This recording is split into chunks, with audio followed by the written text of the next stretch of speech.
Ողջույն սիրելի բարեկամներ, այսօր մենք խոսելու ենք Ռոյ Չեփման Էնդրյուսի մասին, որը ամենահայտնի պալեոնտոլոգներից մեկն է եւ Հարիսոն Ֆորդի պերսոնաժ Ինդիանա Ջոնսի պրոտոտիպը։ Նա դարձավ հայտնի, երբ որ 1922-ից 30-ականներին կազմակերպեց իր էքսպեդիցիաները ազիական Գոբի անապատ, որը գտնվում է Մոնգոլիայի տարածքում։ Այդ էքսպեդիցիան հետաքրքիր էր այն փաստով, որ առաջին էքսպեդիցիաներից մեկն էր, որը նկարահանվում էր, եւ առաջին էքսպեդիցիաներից մեկն էր, որ կատարվում էր մեքենաներով։ Մոտ 88-20 մեքենա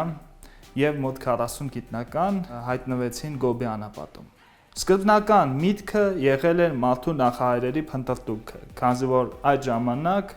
գիտնականները կարծում էին, որ կաթնասունները առաջացել են Ազիայի մայրցամաքից։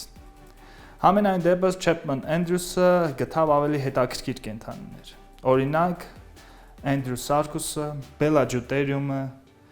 որը հայտնի է որպես Ինդրիկատերիում տարբեր աշխատանքներում, եւ Պրոտոցերատոպս տեսակի դինոզավրը։ Նա առաջիններից մեկն էր, որ ապացուցեց, որ դինոզավրերը բազմանում են ձու դնելու միջոցով։ Նա առաջիններից մեկն էր, որ սարքեց պալեոնտոլոգիայի ինչ-որ մի իմիջ, որը դարձրեց պալեոնտոլոգիան ավելի հետաքրքիր եւ գիտապես ավելի զարգացած ինչ-որ մի դիսցիպլինա, որը հայտնի էր մարդկանց։ Համենայն դեպս Ամերիկայի բնության պատմության թանգարանը, որը որ ուղարկել էր Չեփման Էնդրյուսին Գոբի, թերևս ամենագոհերից մեկն էր այդ ժամանակ։